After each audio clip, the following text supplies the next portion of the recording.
SmartGuard installation video.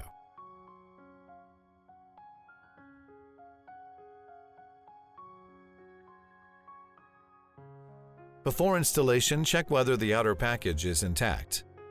Open the packing case and ensure that all items are complete. Preparing tools. Preparing cables.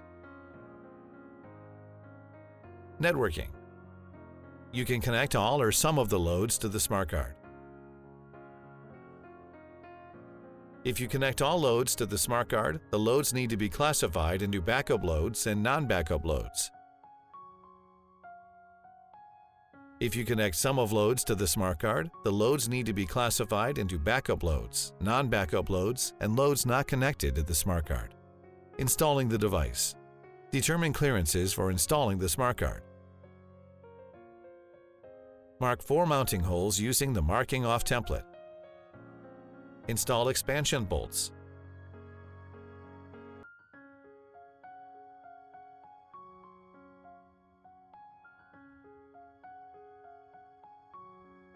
Install the mounting bracket.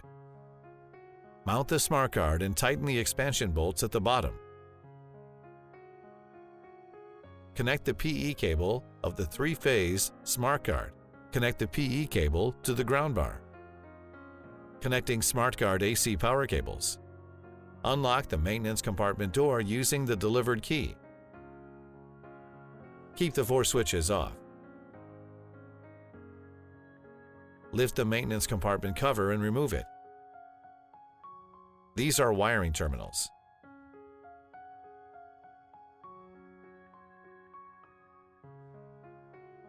Prepare and connect the AC output power cable.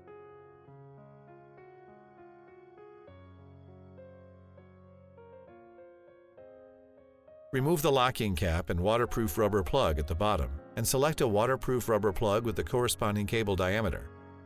Connect inverters to the SmartGuard according to SmartGuard port requirements. MAP0 inverters are used as an example to describe how to connect inverter AC power cables to the SmartGuard. Route the AC cables through the locking caps and the waterproof rubber plugs in sequence. Connect the cables to the SmartGuard correctly and securely.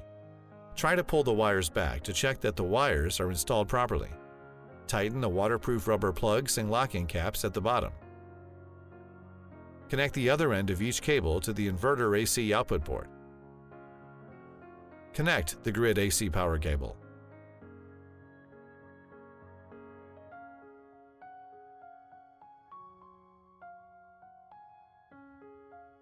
Connect the other end of the cable to the power grid. Install the backup load output power cable.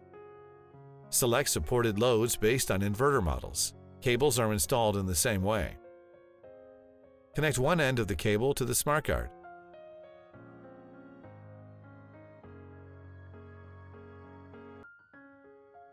Connect the other end of the cable to the RCD for residential backup loads. Installing the non-backup load output power cable.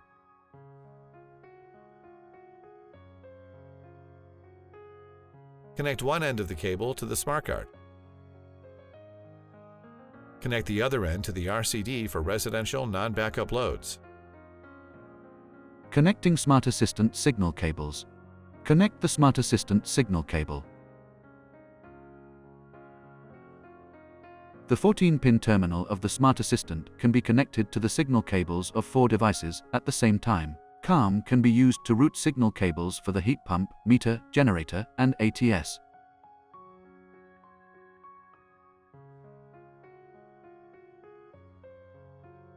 After cable connection is complete, insert the signal terminal into the port. Tighten the waterproof rubber plug and locking cap at the bottom. Prepare FE communications cables for the WAN and LAN ports.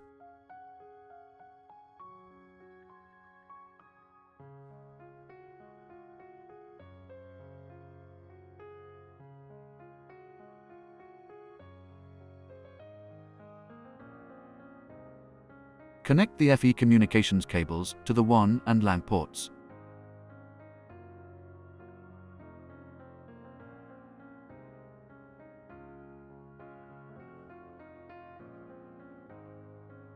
If there is one charger, connect the charger to the Smart Assistant directly through FE, or to the router through FE or WLAN.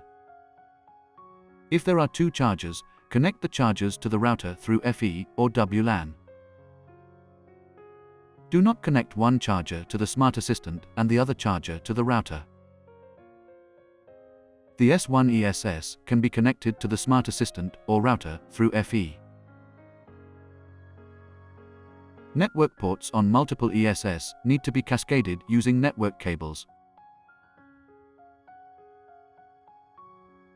If an external antenna is required, magnetically attach the external antenna in the marked area in the upper left corner of the SmartGuard.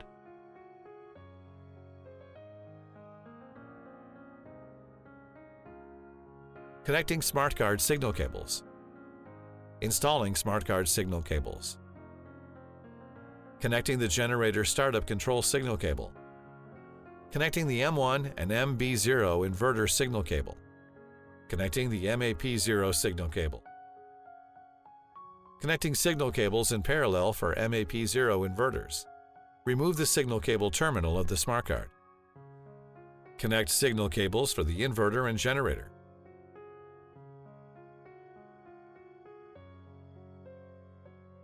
Tighten a waterproof rubber plug and locking cap at the bottom. Bind the cables. Install the maintenance compartment cover. System commissioning. The SmartGuard can be powered on using multiple methods. Select one based on site requirements. Method 1. Power on in on-grid mode.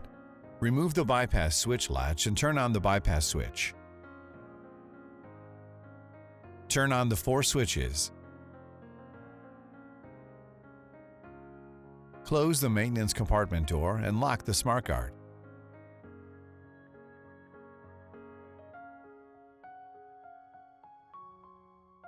Power on in on-grid mode. The SmartGuard is running in on-grid mode. Check the device running status. Power on loads. After the commissioning is complete, power off the system. Open the maintenance compartment door. Turn off the bypass switch and install the bypass switch latch. Close the maintenance compartment door and power on the system.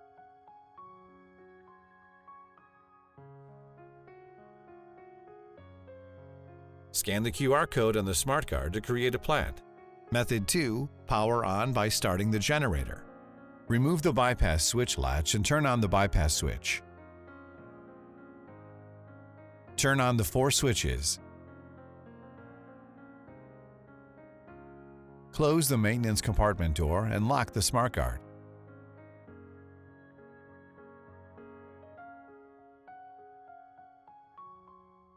Power on by starting the generator.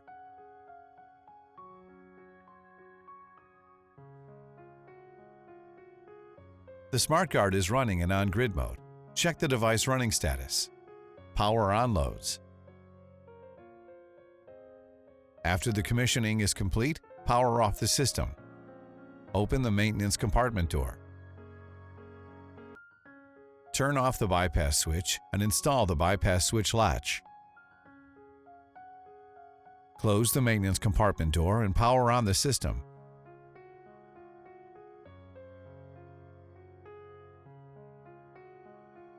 Scan the QR code on the SmartGuard to create a plant. Method 3. Power on in off-grid mode. Turn on the 4 switches. To power on the system in off-grid mode, close the maintenance compartment door and lock the SmartGuard.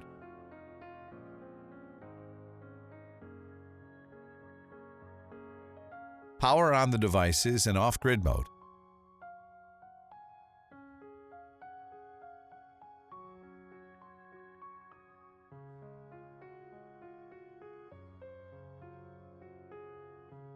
The SmartGuard is running in off-grid mode. Check the device running status. Power on loads. Scan the QR code on the SmartGuard to create a plant. Precautions.